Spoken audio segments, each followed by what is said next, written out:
satellite image animation na patuloy nga ang paglapit ng super typhoon na si Nando dito sa may bandang Northern Luzon area. At kaninang alas 10 ng umaga, ang sentro nito or mata ng bagyong si Nando ay tinatayang nasa layong 535 kilometers ang layo silangan ng Tuguegarao City. Taglay ni Nando ang lakas ng hangin na umabot hanggang 185 kilometers per hour malapit sa gitna nito at ang pagbugso ng hangin naman aabot ng hanggang 230 kilometers per hour. Sa kasalukuyan, kumikilos ito sa direksyong Pakanluran sa bilis naman na 15 kilometers per hour.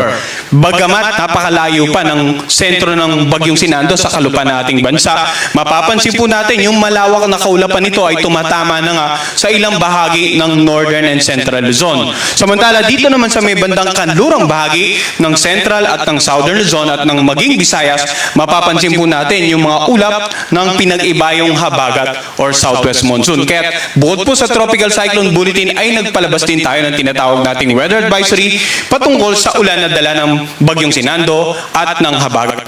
Ngayon, tingnan muna natin ano-ano po yung mga lugar na may tropical cyclone wind signal dahil nga sa patuloy na paglapit ni Nando sa Northern Luzon area.